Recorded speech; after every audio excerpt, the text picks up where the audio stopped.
بسم اللہ الرحمن الرحیم۔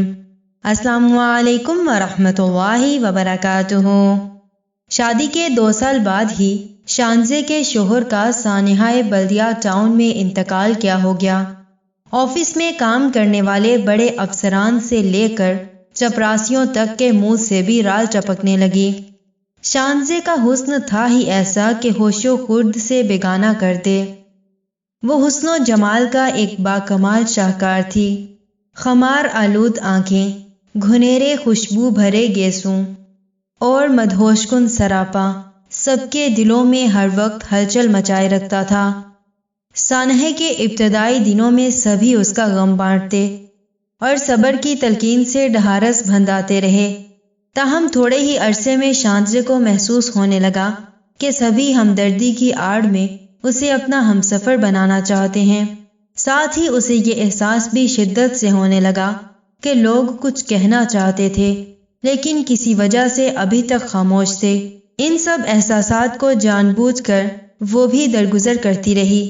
1.5-2 ماہ کے مختصر عرصے بعد ہی دفتر میں کام کرنے والا 45 سالہ کلرک مشتاق احمد اظہار ہمدردی کی آڑ میں کہنے لگا، شانزے بی بی، سب کچھ قسمت میں لکھا ہوتا ہے، آپ کسی قسم کی فکر نہ کریں، کوئی بھی کام ہو آپ بلا جھجک مجھے کہہ دیا کریں۔ بس یہی کہنا تھا یا ابھی کچھ مزید کہنا ہے؟ شانزے نے اس کے چہرے پر نظریں ٹکا دیں۔ نہیں شانزے بی بی، میں اسے اپنی خوش نصیبی ہی سمجھوں گا اگر آپ کے کسی کام آیا۔ وہ کسی حد تک مطمئن نظر آ رہا تھا۔ ٹھیک ہے۔ شانزے کے کہنے کی دیر تھی کہ وہ یہ کہہ کر فوراً اٹھ کھڑا ہوا، میں آپ کے لیے اچھی سی کافی لے کے آتا ہوں۔ شانزے اسے خشمگی آنکھوں سے جاتے ہوئے دیکھنے لگی۔ تھوڑی ہی دیر میں اس نے کافی کا مگ ٹیبل پر رکھتے ہوئے کہا، لے شانزے بی بی، اور کوئی کام؟ میں نے تو یہ کام بھی نہیں کہا تھا تمہیں۔ شانزے دھیمے انداز میں گویا ہوئی، شانزے بی بی، میں نے کہا نا مجھے آپ کے کام آ کے خوشی ہوگی۔ اس کے لہجے سے اطمینان جھلک رہا تھا۔ اچھا۔ شانزے اسے ٹکٹکی باندھے دیکھتی رہی۔ دیکھیں نا شانزے بی بی، یہ قسمت کی ستم گری نہیں تو اور کیا ہے؟ آپ کا جیون ساتھی ساتھ ہی چھوڑ گیا۔ وہ قدرے نظریں جھکائے ہوئے کہتا رہا اور شانزے اپنی ٹھوڑی پہ ہاتھ رکھے اسے بغور دیکھتی رہی۔ انسان کو ایک سہارے، ایک ساتھی کی ضرورت ہوتی ہے جس کے ساتھ مل کر وہ زندگی کے نشیب و فراز کا مقابلہ کر سکے، وہ کہتا رہا۔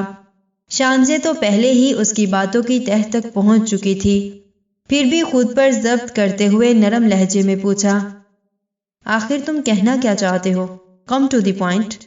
شانزے بی بی، وہ گلا کھنگارتے ہوئے کہنے لگا، آپ یقین مانیں مجھے آپ کے دکھ کا بخوبی احساس ہے، اور یہ زندگی ایسے پرپیچ راستوں سے بھری پڑی ہے جس پر اکیلے چلنے کا صرف تصور ہی تھکا دینے کو کافی ہے، اور میں نہیں چاہتا کہ آپ زندگی کے کسی دوراہے پر تھک جائیں۔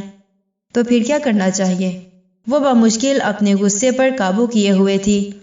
تو پھر اگر آپ، وہ اس کے مدبھرے نینوں کو دیکھتے ہوئے چپ ہو گیا۔ ہاں ہاں کہتے رہو، میں سن رہی ہوں۔ وہ جان بوجھ کر اسے موقع دے رہی تھی۔ اگر آپ چاہیں تو اس تنہائی اور اکیلے پن کے احساس کو ختم کر سکتی ہیں۔ اس نے پتہ پھینک دیا۔ وہ کیسے؟ شانزے کا تجسس بھرا سوال اس کے جذبات بڑھانے اور بھڑکانے کو کافی تھا۔ مجھ سے سیٹنگ کر کے۔ وہ اپنے دل کی بات زبان پر لے ہی آیا۔ وہ کہتے ہوئے چند لمحوں کے لیے سوچ میں پڑ گئی۔ تو سیٹنگ کرنے سے احساس تنہائی ختم ہو سکتا ہے؟ شانزے کی بات سن کر اس کے دل میں عید کا سا سما چھانے لگا اور وہ بے اختیار کہنے لگا، ہاں جی بالکل، کیوں نہیں؟ اس سے پہلے کہ میں تمہارے مشورے پر عمل کروں، کچھ پوچھ سکتی ہوں؟ شانزے نے اس کی آنکھوں میں آنکھیں ڈالتے ہوئے سوال پوچھا۔ جی ہاں بالکل پوچھے، آپ کو پورا حق ہے۔ وہ اپنے تئیں مطمئن ہو چکا تھا۔ میں نے سنا تھا کہ تمہاری بیٹی نے لو میرج کی ہے؟ جی ہاں، آپ نے ٹھیک سنا ہے۔ شانزے کا سوال موضوع سے ہٹ کے تھا، تاہم وہ پر اعتماد لہجے میں کہنے لگا، اور میں نے کبھی اس کے اس قدم سے اختلاف نہیں کیا، لیکن تمہارے داماد کے والدین کو تو اختلاف تھا، وہ بھی شدید ہے نا؟ شانزے نے ایک اور سوال داغا۔ جی ہاں، انہوں نے کبھی اس رشتے کو دل سے قبول نہیں کیا۔ تمہارا داماد اب کہاں ہے؟ شانزے کا یہ سوال بھی موضوع سے ہٹ کے تھا، اس لیے اب وہ حیران ہونے لگا کہ آخر شانزے یہ سب کیوں پوچھ رہی ہے۔ اسے 4 برس قبل دبئی میں غیر قانونی طور پر داخل ہونے پر موقع ہی پر پولیس مقابلے میں جان گنوانی پڑ گئی۔ کہتے کہتے وہ افسردہ ہو گیا۔ اب تمہاری بیٹی کہاں ہے؟ میرے گھر میں ہے۔ شانزے کے سوال پر اس نے بے ساختہ جواب دیا۔ اس کی سیٹنگ کروائی ہے؟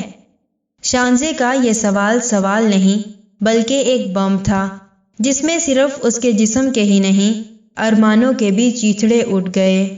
جزاکم اللہ خیر و احسن الجزا فی الدنیا والآخرہ۔ السلام علیکم ورحمۃ اللہ وبرکاتہ۔